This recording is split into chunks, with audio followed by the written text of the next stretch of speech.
Les types de pinces qui existent, ce sont les questions qui reviennent souvent à la pratique. Parlons maintenant de ça. Donc, on va aller vite. Premier instrument, mets le nom en commentaire. À chaque fois qu'il présente un instrument, vous mettez le nom en commentaire avant qu'il le dise. Ça c'est le scalpel. C'est le porte-lame de bistouri. On met la lame de bistouri ici là pour faciliter les incisions. Deuxième type de pince qui existe, pince à disséquer.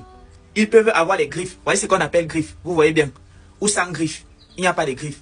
Ils servent à tenir des tissus pour faciliter le travail aux chirurgiens. Voilà ça. Pince à disséquer. On ne développe pas trop. Troisième type de pince qui existe. Mets son nom en commentaire. Et regardez bien la taille au niveau de la tête. Pince porte-aiguille qui a raté. À la différence des autres pinces ici, par exemple, regardez comment ici c'est long, c'est courbé et tout.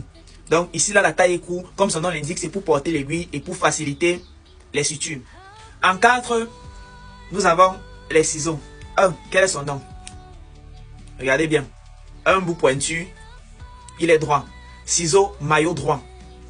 On utilise ça pour couper les muscles. C'est facile pour couper les muscles. On coupe même le matériel pour les pansements, par exemple les compresses et tout ça avec ça. Maintenant, nous avons le ciseau à pansement. On appelle ça le ciseau de Lister. Regardez comment les bouts est arrondi. Pansement parce que le bout est moins irritant. Lorsqu'il y a les fils de suture, lui, il passe en dessous comme ça sans irriter la peau et puis il coupe. C'est pourquoi le ciseau de Lister est important pour le découpage des fils à pansement. Donc, c'est utile pour les pansements. Ciseau de Lister.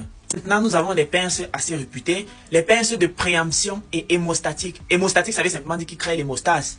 Lorsqu'il y a saignement d'un vaisseau, par exemple, on peut clamper à l'aide de ces pinces-ci-là pour empêcher le saignement. Ou alors, quand on dit de préemption, ça veut dire saisir les tissus. Les tissus, on saisit ça pour pouvoir facilement travailler. En 1, nous avons la pince de cocher avec griffe. Il y a la pince de cocher avec griffe et la pince de cocher sans griffe. Voici la taille. Regardez à quoi il ressemble. Voici les griffes. C'est pourquoi on dit pince de cocher avec griffe. Ici, nous avons la pince de Kelly. Pince de Kelly courbée. Regardez comment il est courbe. Regardez. Donc, si la vidéo t'a plu, partage pour les autres. Abonne-toi pour ne pas manquer la partie 2 parce que je vais faire une partie 2. Et like aussi pour m'encourager.